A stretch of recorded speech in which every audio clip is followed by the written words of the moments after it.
Hello friends, welcome back to our channel के ज्ञान।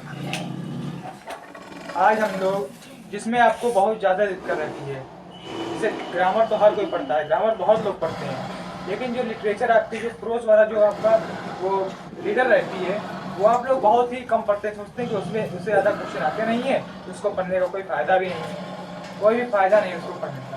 Okay, तो एक बात बता दूँ, जो विषय रहते हैं हर एक पर ध्यान देना चाहिए। किसी भी एक से कमजोर होने से आपका जो स्कोर रहता है, जो आपका अंक रहते हैं, जो आपका स्कोर वो रहता है, स्कोर बोर्ड वो पूरा नीचे गिर जाता है, पूरा पूरा नीचे गिर जाता है अगर आप एक विषय को कमजोर समझ लेते हैं।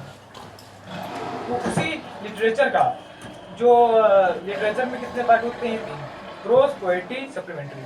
अब जो आपका प्रोज, पोएट्री, सप्लीमेंट्री का जो मैं सप्लीमेंट्री जो है उसका आज मैं एक ऐसा चैप्टर लेके आया हूँ जिसकी जो समरी सारांश है उसका मैं पूरा हिंदी में बताऊंगा, एक कहानी के तरीके, जिससे आप लोगों को समझ में आ जाए, आपको पेपर देखते समय दिक्कत ना हो कि आप लोग आंसर कैसे लिखे, मैं आंसर कैसे लिखूँ, मुझे नहीं आता, मैं आंसर कैसे लिख पाऊँ। तो आप लोगों के लिए यही वीडियो प्रोवाइड किया जा रहा है, ठीक है?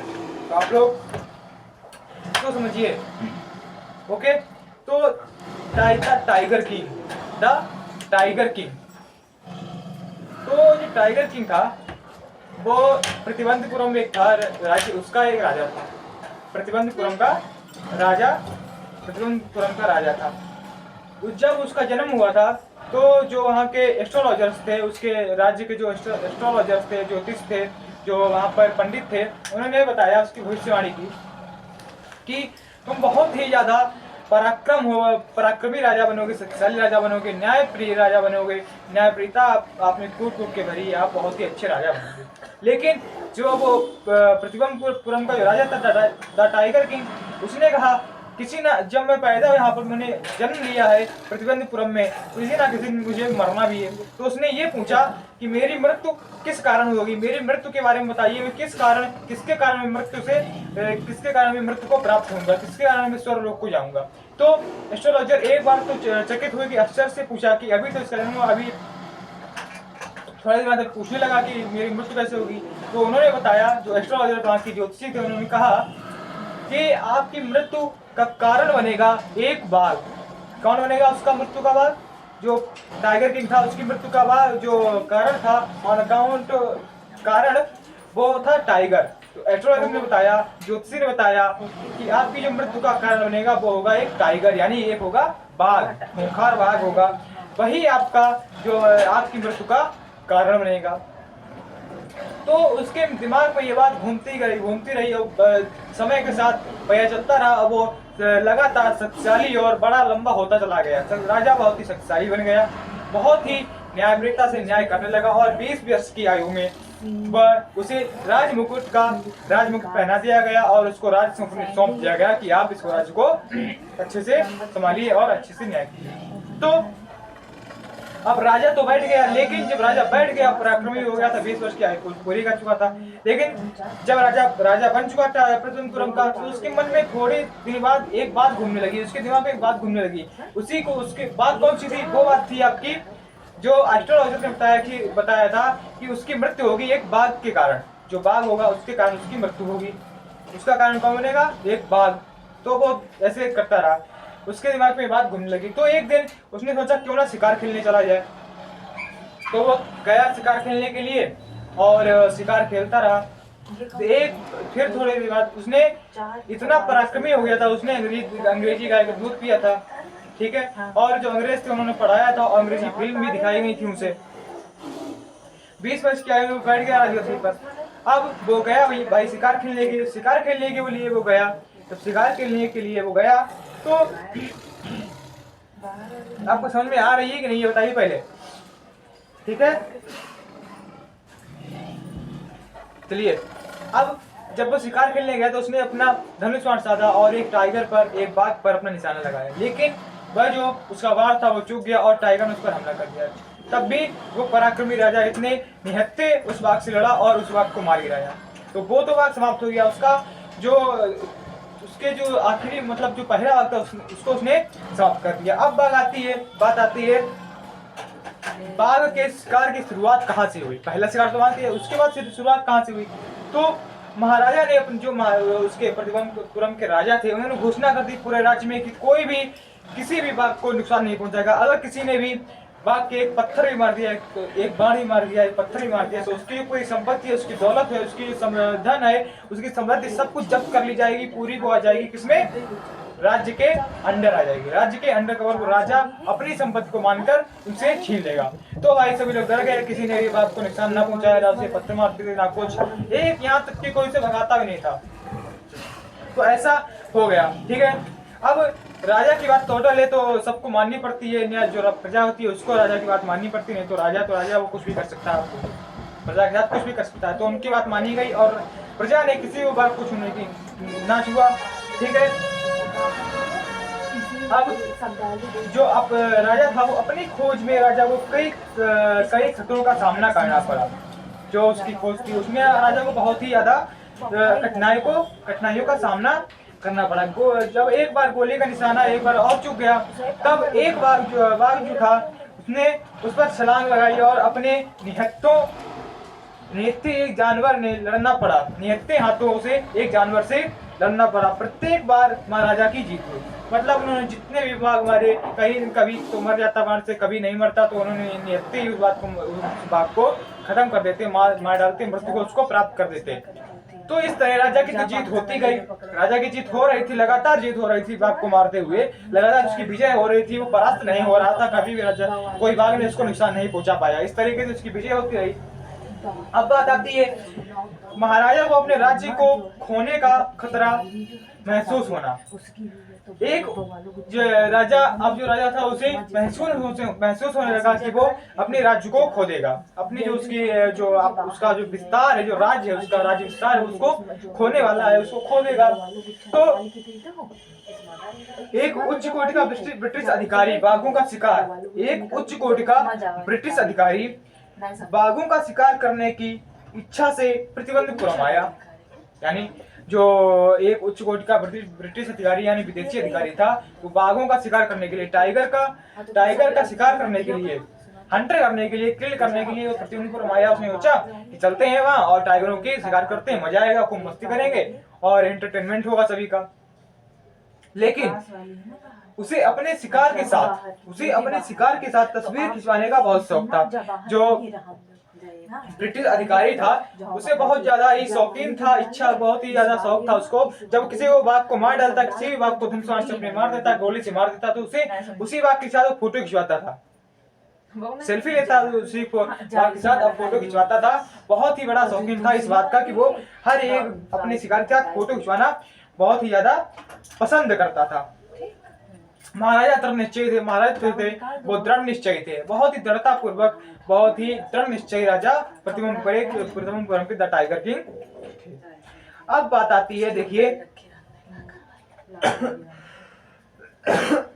अब जो ब्रिटिश अधिकारी था उन्होंने पूछा कि मैं यहाँ पर शिकार कर सकता हूँ। तो जो राजा थे प्रतिबंधपुरम के, उन्होंने मना कर दिया कि यहाँ पर शिकार नहीं कर सकते हैं, आप यहाँ पर शिकार नहीं कर सकते। उन्हें लगा कि यदि ये मान गए तो अन्य ब्रिटिश अधिकारी भी सभी अनुरोधों के साथ आएंगे। यानी अगर उसने सोचा राजा ने कि अगर इस अधिकारी को मैं मतलब दे देता हूं अनुमति, तो सभी आएंगे और कहेंगे मैं भी यहाँ पर शिकार करूंगा। लेकिन अब अपने राज्य को खोने के खतरे में पड़ गया था भाई। इस विषय पर अपने दीवान से कई विचार विमर्श करने के बाद अब उसने जो उसका मंत्री था, जो उसका प्रधानमंत्री था, उनसे सभी से जितने भी सामंत होते थे राज्य दरबार में, इतने राज्य दरबारी, तो उनसे सबसे विचार विमर्श, बहुत ही देर तक विचार विमर्श किया। वे एक योजना लेकर आए, उन्होंने एक प्लान बनाया, एक आइडिया खोजा। अधिकारी की पत्नी को हीरे की 50 अंगूठियां भेजी गई। महाराजा को उम्मीद थी कि वह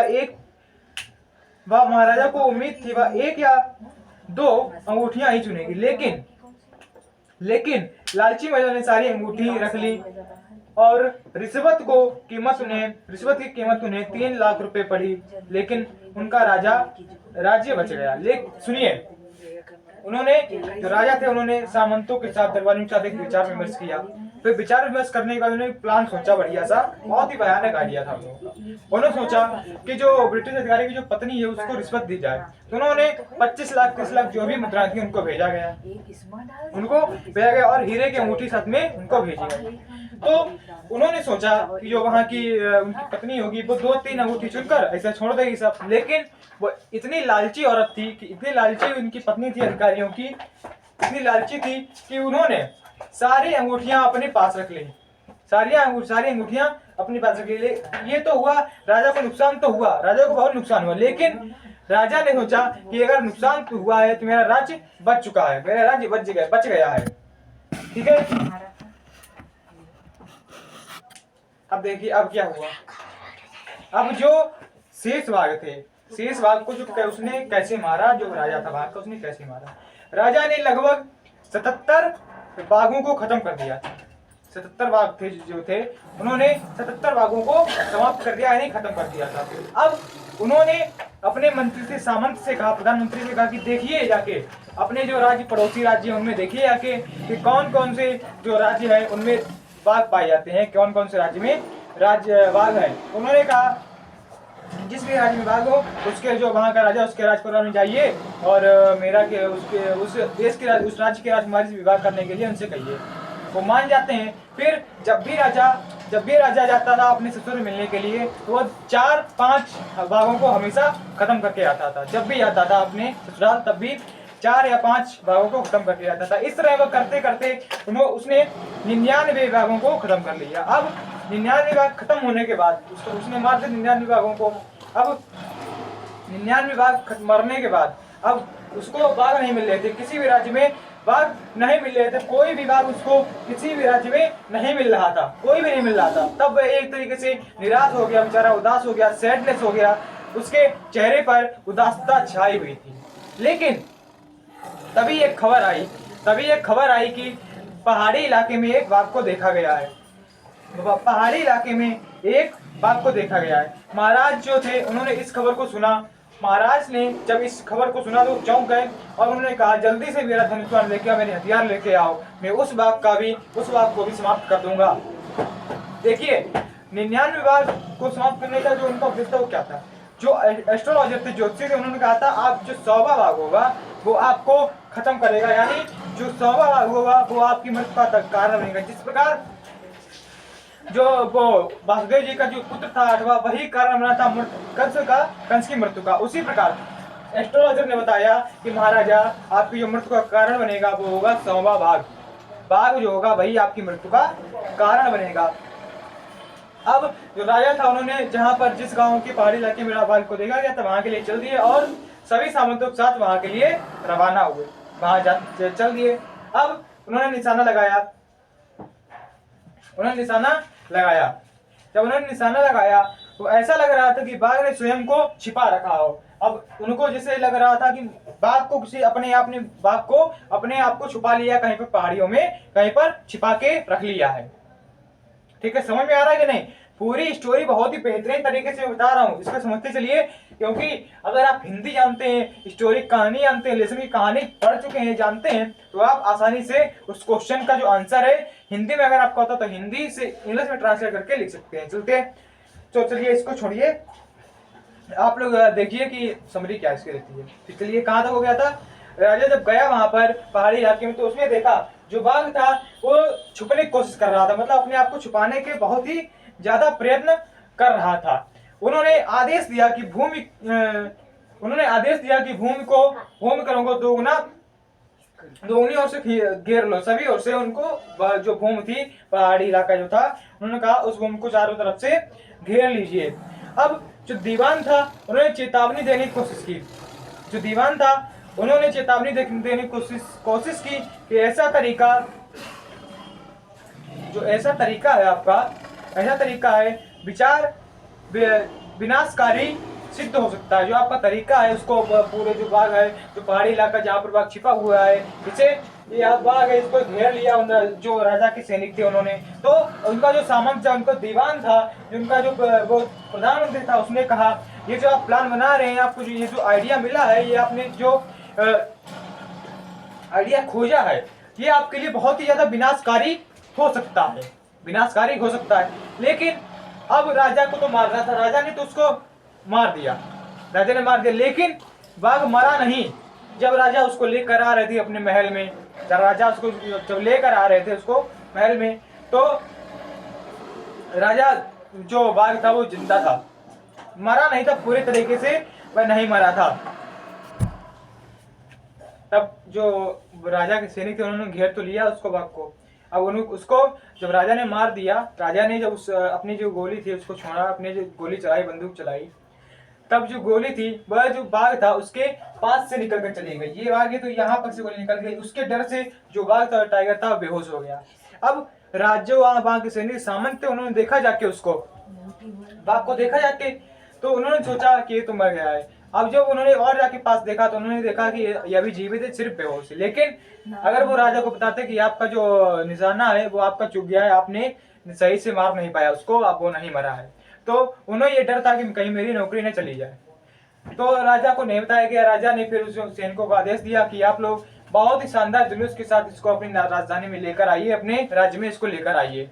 अब वहां पर उसको जब राज्य में लेकर आया गया जुलूस के साथ, तो टाइगर जो था उसको मार दिया गया बहुत ही बेरहमी तरीके से, और उसके ऊपर एक उसको गड़ा दिया गया, उस पर मकबरा बनाया गया उसके ऊपर एक, बस।